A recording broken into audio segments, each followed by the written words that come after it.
This week I'm driving the 2021 Dodge Challenger Srt Hellcat Redeye. So when we're talking about the Dodge Challenger, there's a lot of trim level inside of the Challenger lineup, from the V6 all the way up to the Demon. Some of those models like the Demon or the Super Stock were limited for only 1 year. This one is the Redeye, so I'm gonna give you some tips to recognize how to notice a Redeye. First of all, the front bumper. This is like the Srt Hellcat bumper in the front with the front lip. You can find the same front bumper on the Hellcat model. The hood is unique to the Redeye and also the Super Stock. So you got two air intake, and those are functional. Those are real ram air. It's going to feed air all the way to the cold air intake. If we step on the side of this Challenger, we can find the Hellcat logo with the red eye. So if you pay attention and you're close to the logo, you can notice the eye is red.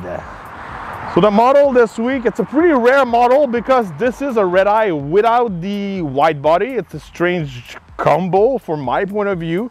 It's pretty rare we're gonna see a Redeye without the wide body. Usually when you're paying more for more power, you want more grip. So when you're choosing the wide body model, it's about 2 inches wider on each side. So the tires on this one are 275 wide on the 4 corners. And when you're choosing the wide body one, you get 305. So if you want more grip, better handling, wider stance, you might choose the wide body. It's my personal choice. I prefer the wide body. I think it looks better than just the normal one. And if we step in the back of the Challenger, we've got the Barracuda spoiler, classic Mopar. Really nice color this week. This is called the L Raisin. The purple paint are always a classic for a Mopar. And finally, we've got the dual exhaust to hear the sweet sound of your Hellcat Redeye.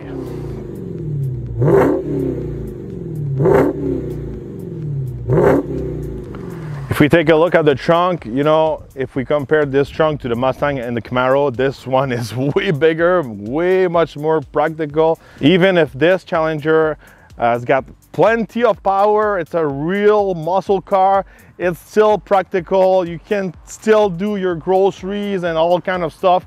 So that's a big plus for the Challenger if we compare it to the Camaro and Mustang.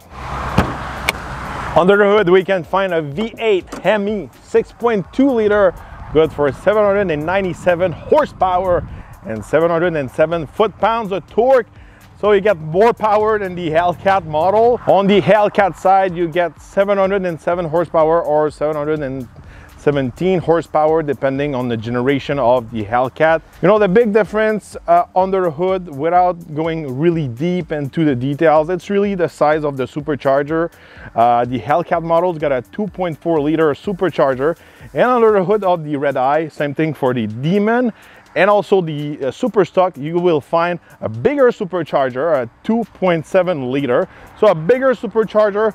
There's plenty of other stuff all around the engine. It's pretty cool also. You can shoot some air from the AC inside of the intake when you're at the drag strip. So if you want to cool down your hair and all that. And another tip to really know if it's an Hellcat or a Redeye, it's the color of the block. The Redeye is going to be a red block and the Hellcat's going to be orange. So that's how you can really see the difference between those two engines.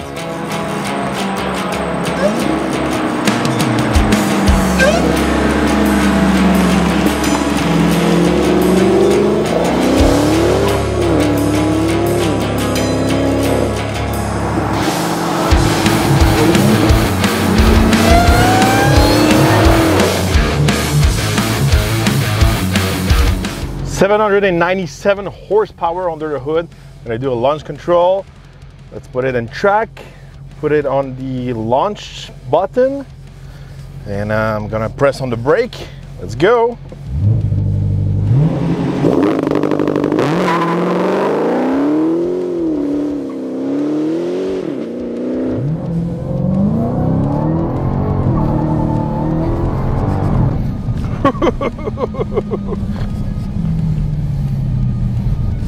That's pretty fast. So you can do the 0 to 100 kilometers in 3.5 seconds and the quarter mile under 11 seconds, so exactly 10.8 seconds.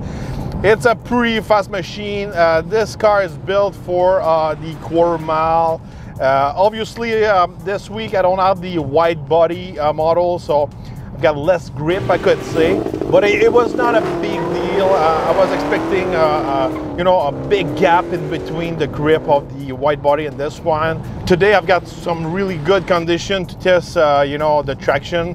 It's really hot and the tires are hot. The tires are brand new and all that. Last time I test drive the wide body, it was at the end of October. It was pretty cold and I was losing traction like nothing, and you know, the tires were not in the best shape. And that's the thing this week. For me, it's kind of weird, you know, choosing the Redeye without the wide body package. You know, you want maximum grip, maximum handling, maximum, you know, tire, you know, traction on the road. So from my point of view, it's a no-brainer that the wide body, it's a superior model than this one. Probably the only reason why would you choose the non-wide body, it's really the look. You know, you don't like the wide body look. You don't like to have like really wide tires. That's the only thing I could see. Other than that, you know, price-wise and all that, it's not a big deal. You know, when you're paying like these kind of price for these kind of sport cars, it's not that couple of thousand who's gonna make a big difference at this level, I could say. So from my point of view, the wide body, it's the choice you need to make when you're considering either the 392, the Hellcat, or even the Redeye, or all the other ones. You know, when you get the wide body option, you need to choose that option. It's such a better car. You know, on the road, you know, it's comfortable, but you know, handling wise, grip wise, and also acceleration wise, you make such a big sacrifice by not choosing the wide body. But you know, this week I was a little bit more cautious while pushing those 797 horsepower. You know, the wide body's got the 305 on the four corners. This one's got 275, I think. So it's a big difference. And once again, you know, when you push it down the curve, it's not the same thing. You know, these Challengers are really true muscle cars. If you compare them to a Camaro, a Mustang. I just got out a few weeks ago from the Mustang Mach-1, and you know, it's not the same cars. You know, the Mach-1, the Mustang, the Camaros are sport car. These are true muscle car. A true muscle car, you've got a real trunk, you can bring people with you. You know, I don't care what you're gonna say, Mustang and Camaro, there's no space behind the front seats. That's for sure. These are decent. You know, there's not a ton of space, but at least you can bring people. And it's a bigger car. You know, it's heavier, yes, but on the road it's comfortable. You do some highways, you know, you're a big guy like me, the seats are comfortable. So that's the big difference between a Challenger, a Mustang, and a Camaro. And once again, from my point of view, there's no real competition against the Challenger because this is the true last muscle car. So fuel economy wise this week, I was averaging around 15 liters per 100 kilometers. It all depends how you're gonna play with your modes. You know, if you leave it in auto, it's gonna put the eco mode and all that, so you can save on fuel. Of course, if you're always on track or on sport mode, this thing can go up to 18, 20 liters per 100 kilometers easily. But if you're easy with it, it's not horrible. And still, you know, the fuel economy matched the power of the car. So with an engine who makes close to 800 horsepower, you've got to expect some bad fuel economy numbers, but it's not a big deal. Interior wise, you know, the interior is pretty much the same. It's been the same interior for years and years. So this one's got the leather and suede seats, good seats. I like the SRT seats, really comfortable. but the rest, you know, there's no place to recharge your phone while you're asleep. It's not practical inside. You don't have the latest technology for your screen, not like the one they put in the new Durangos. The quality of the rear camera is not really good. Nothing's been updated, you know, inside wise, I could say, but it's the same case inside of the Mustang and Camaro, and you know, it's not a big deal. We know those, you know, those cars are close to the end of their life. You don't buy those Challenger, Mustang and Camaro for the technology and the interior and all that. It's pretty much for the joy of driving them, the engine and all that. So that's pretty much what you find inside of this Challenger. One thing I really like about the Challenger, it's really the Srt Dashboard. So you can play with all your modes. You can play also with your power, transmission, traction, suspension, direction and all that.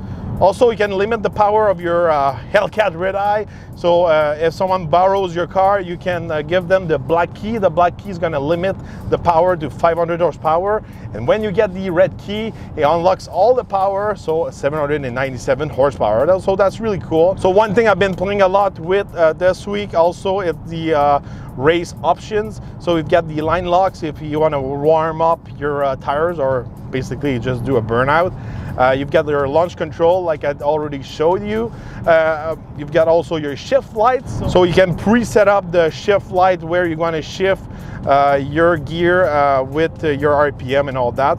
And one thing was really cool is the cooler. So before a race, you can shoot some cool air from the AC inside of your intake. And after the race, you can activate also your post-race cooler. So this is gonna activate your fan. So once you turn off your engine, the fan of the engine is gonna go on, and till it met the right temperature to be ready for your next race, it's gonna keep it on, and once the engine is cooled down, the fan's gonna turn off. That's pretty cool, especially if you do drag racing and all that. You know, if it's really hot, just like today, it's more than like 32 Celsius outside today. You know, cooling your engine, it can make a big difference, especially in super hot weather. So price-wise, the model I'm driving this week, it's around 108,000 Canadian. This one's not fully loaded. Obviously, it doesn't have the white body or the fancy seat belt and all that. But, you know, I think, yes, it's expensive. Yes, there's a lot of things who've been like in this car forever, but it's still worth it from my point of view. It's still one of my favorite cars to drive around. Every time I drive those Challenger with big power under the hood, I've got so much pleasure driving them.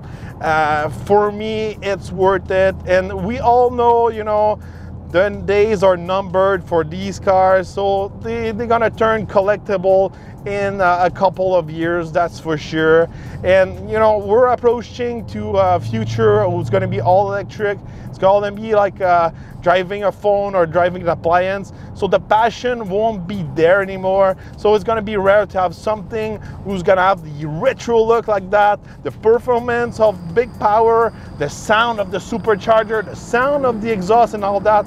I think in the future of appliance car, I could say, it's gonna be a lot of fun to drive this machine surrounded by all those electric cars. That's my point of view. And I think even, again, if there's a lot of things been in this car forever and the frame and all that, you know, it's still worth it. And it's still one of my favorite car I drive all year round. So let me know what you think about the Challenger Srt Hellcat Redeye. Is it one of your favorite, or for you it's just like a old school Mopar, you know, it's not worth it? Let me know in the comments. And don't forget to subscribe, like and share my video, and we're gonna see each other next review.